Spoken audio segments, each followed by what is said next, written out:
Hi there, my name is Dave Cummings, the NHAR Director of Communications, with a summary of the April Housing Market Report, which you can find by way of the red monthly market indicators here on the homepage of NHAR.org. That's right here.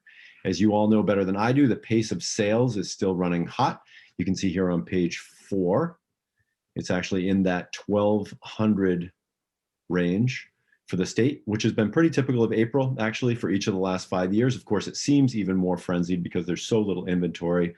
House goes on the market, it's gone before you can even blink. Speaking of inventory, let's jump to page 9, keeping in mind that a balanced market is roughly 6 or 7 months. So here we are at page 9.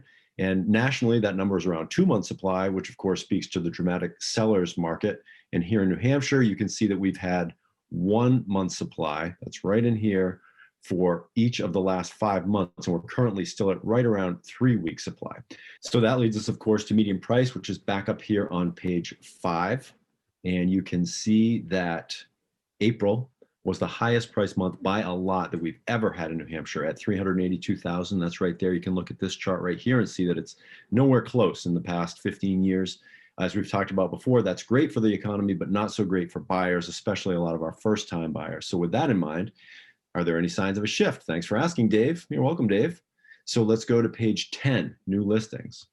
And it appears, go down to page 10, that we could just maybe be at the beginning of a comeback. We've got a 35% jump in new listings from last year. You can see that right here, which doesn't in itself necessarily mean that much because of course, April 2020 was the beginning of pandemic paralysis in the market. I get that, but still the number is the number, and 1,862 new listings in April is not a horrible number if you're comparing it to the few prior years to COVID.